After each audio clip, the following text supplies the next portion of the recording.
Reporter Robert Parris reporting here at the Burlington Town Common. Actually, we're in Santa's sleigh. Obviously, Santa's not here right now, but waiting over there is Burlington Parks and Recreation, Brendan Egan, for another Burlington Parks and Recreation COVID-19 update. Brendan, how you doing today? Doing great. I'm adjusting to these new temperatures after the 60s and 70s we've had the last couple weeks. So, Brendan, just talk about the big reveal that happened this past week. Well, we were lucky enough to receive a visit from Mr. Claus himself, who came down and helped us light the town common. And what a evening it was.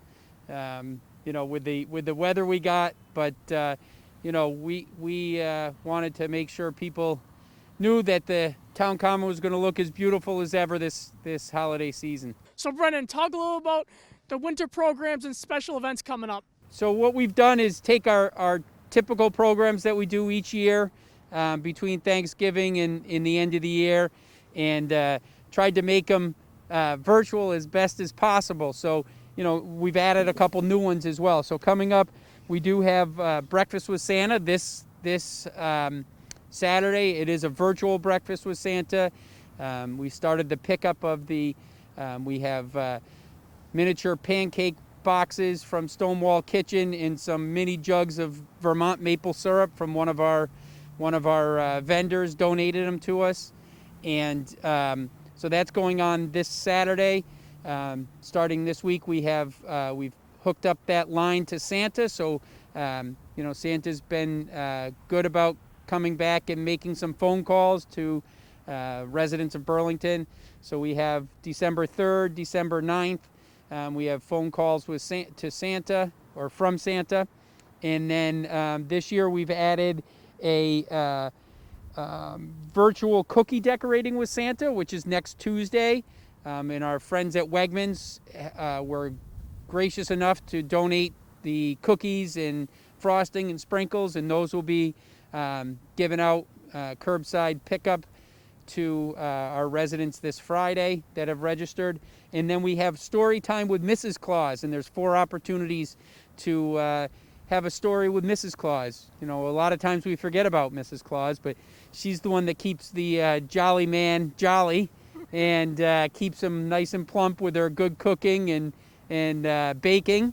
And so Mrs. Claus has set aside some time for the residents of Burlington this year. So our program staff is working on the winter brochure as we speak, trying to finalize it. So more information on that will be released on our social media pages in the coming days and weeks. Brendan, how was the transition to in-person programming this fall? It went pretty well. We started with some in-person fitness programming in the summer, later in the summer, as well as some other youth programming, and it really transitioned well into the fall. We're finishing up the fall sessions now. We've taken all the precautions that are called for through the guidance from the governor and the CDC about spacing and everything, and we've really been able to do some good in-person programming to kind of keep us going, and allowing us to have some social interaction between adults and their instructors and youth programming and their instructors, and then the groups themselves, adults with adults and youth with youth. So it's been really good.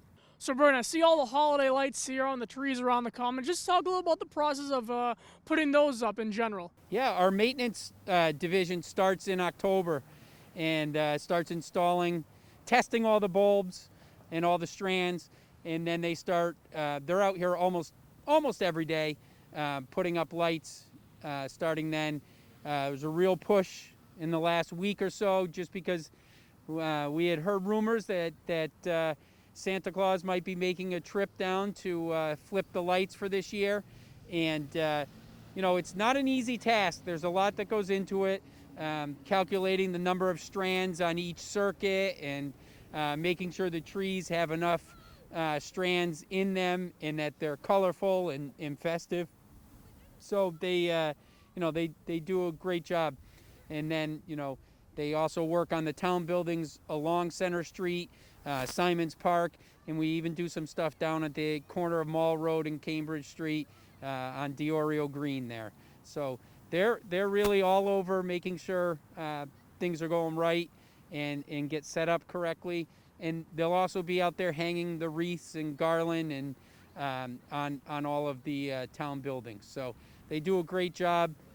They work in all kinds of conditions, so we're very thankful for everything they do for us. So, Brendan, to end our conversation, what are you looking forward to as a vaccine is ready to be distributed?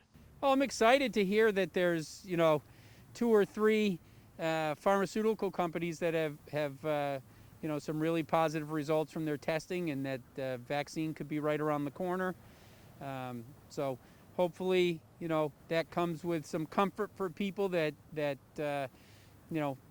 are ready for the vaccine, and it gets distributed, to the most needy people first, and work its way through our entire population. And hopefully, maybe next summer we'll be back to typical activities. That would be great.